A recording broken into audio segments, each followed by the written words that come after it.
Hey, Mike, long time no talk. Hey Kelly, how are you doing? I am great. Figured we could talk today, keep going with some customizations, and talk about Customizations. extensions that we love. Excellent idea. So, Let's dive right in. Kelly, we're going to talk a little bit about extensions. So let's look at what extensions are. So they're really an easy way to provide more functionality for Azure DevOps. And almost all the extensions, in fact, probably every extension is in the marketplace, and you can find a whole bunch. And there's a little icon at the top of your toolbar.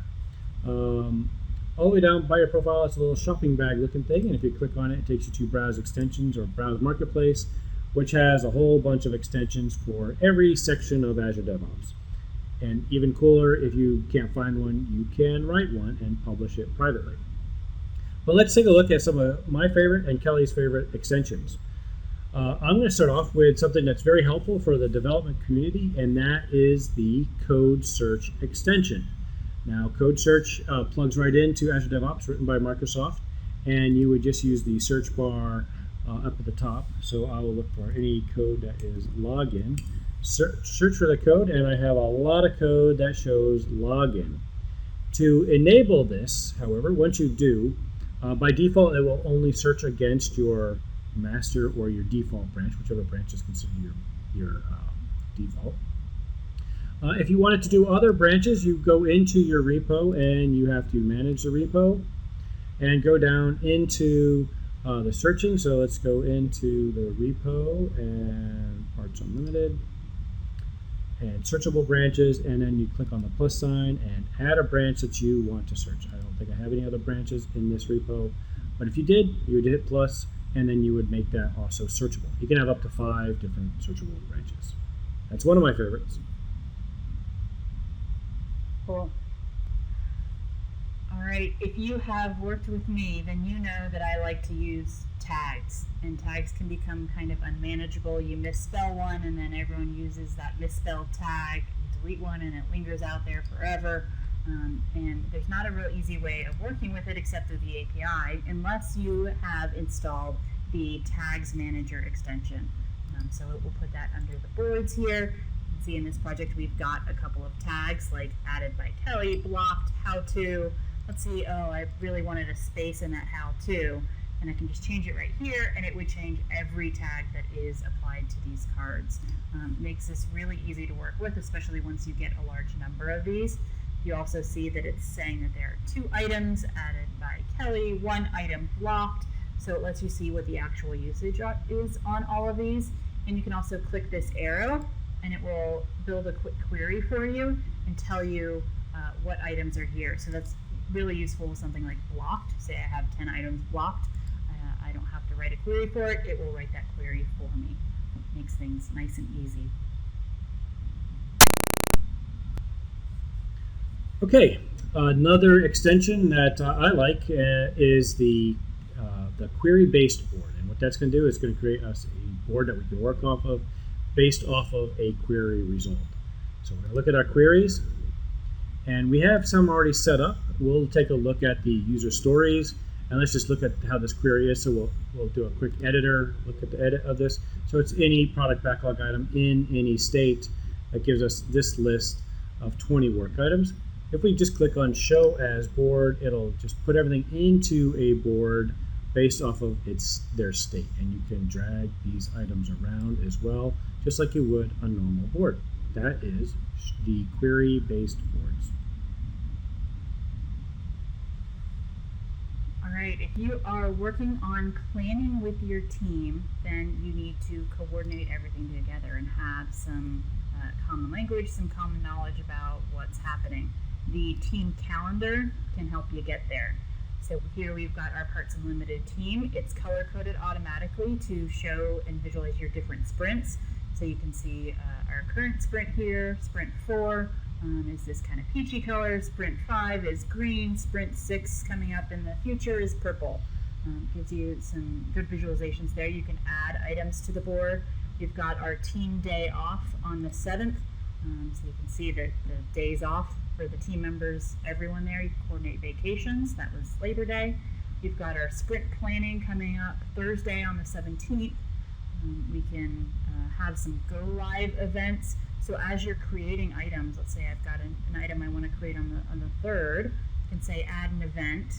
Let's say we've got another client go live, client Z go live, and I can add a category, and we'll keep these color coded the same, so that I can see that, okay, things that are kind of tagged with go live category, I have 3 events for those. I have 1 sprint planning Scrum activity item.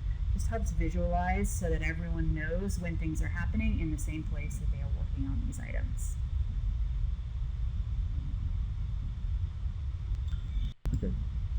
All right. One of the other cool plugins is to have the way, instead of having to drag and drop items, if you're working inside of the item, it's really helpful if you can change the board's column or the swim lane very easily inside that card, as I just did from committed to development. This allows us so you don't have to go in and close it if you're making other changes and then move it. So you can move it while you're working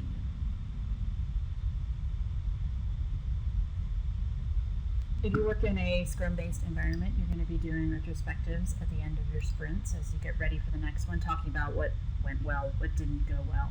And a lot of times you'll find that when you get in that meeting, people can be a little bit silent, not have much to talk about. What you can have instead is the retrospectives extension, which will allow you to kind of collect feedback throughout the sprint. People can put things in as they think of it, if they want to give team members some kudos or remember some things that didn't go so well, and they can be collecting this. And then when you're in your retrospective session, you can start talking about these. And maybe 2 people said the same thing, and I can group them together. I've got an item about automation worked and Terraform script saved the day. So I want to group those together. So I can just say, hey, automations. That way I see that there are 2 items there, and kind of consolidate that, giving everyone an opportunity to have their voice but not clutter things up. People can vote on these. So I can go in and say, oh, yep, that one is definitely true, and I also agree with this one. So you can see what everyone is thinking as we go through this. And then you can decide, okay, we're going to actually make some action items on these with our final items. I find focus mode in this to be really helpful. So I'm going to focus on automation work. I don't need to add any action items here. I want to start with what didn't go well. Let's add a work item for this. I'm going to add a product backlog item, and I can actually enter in something here, and it'll link it across so we know that this came out of a retrospective, and that's the reason that we have decided to add this backlog item. And then, it keeps it here so that you've got, I'm going to discard this one. This one is my Sprint 1 retrospective. I could have all my previous retrospectives so that these are socialized so that people can always go back and look at what has been done previously and what has been discussed previously.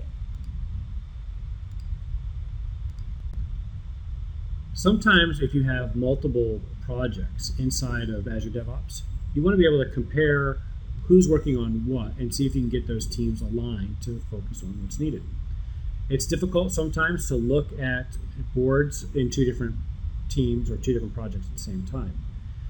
So what you have is plans, which is another extension, and we can go into these plans, create a new plan, and I'll just call mine roadmap. And we're going to select the Parts Unlimited team, and we'll select the backlog items. So these are everything that happens in our sprint. What's really kind of nice here is I can also reach across multiple projects. So in this case, I'll select from our production backlog. We have a different type of work items. We're not using the Agile or the Scrum template. We're using just a standard basic one, which just has issues and epics. So we're going to look at issues, and we're going to go create. And what it's going to do is it's going to lay everything out for us for what's being worked on across multiple projects. So in this case, you can see that today's date, we have a couple of projects in Parts Unlimited, as well as Sprint 1 for the production backlog, which has the 2 work items. You can add work items here as well, but this gives you a higher level view of whatever work has to be done across multiple projects or even multiple teams. This really helps for planning and joining. So again, with some agile methodologies here, we've all played a little point poker. Now there is an extension inside of Azure DevOps itself that will allow you to play some point poker. So you have the estimate extension. We're going to go in there, and I've already set up a session, so you can have multiple sessions going on if you've got multiple teams, or you closed a previous session and you're starting a new one during a new refinement meeting. So we're going to go into PBI estimation, which just looks at all of our user stories and is going to say, these are our estimates. And Mike and I are going to play a little point poker here. So I'm going to pick item 23, and we're going to start on this one. So we're going to provide related items or frequently bought together section when people browse or search. So we would discuss this, ask any questions. You can see Mike has already voted on this one. I'm going to say this, he can't see my vote, I can't see his vote, until I, as the admin here, can say reveal. And I can see that, whoa, we're way off here. So we can discuss, and I'm gonna, because I'm using this one, I'm gonna pick 8 and move on because I like my estimate better.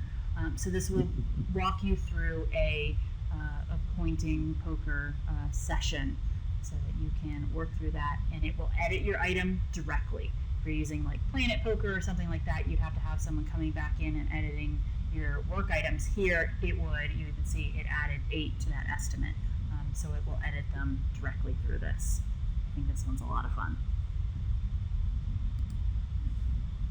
Okay, well thanks for joining us today as we talked about our favorite extensions. I hope you try some out. Let us know if you've got any other favorites. We're always looking for something new and different to try. Thank you. Have a good one. Bye, Kelly. Bye. Don't forget to like and subscribe, and if you have questions or topics you'd like us to cover, let us know in the comments. Thanks for watching.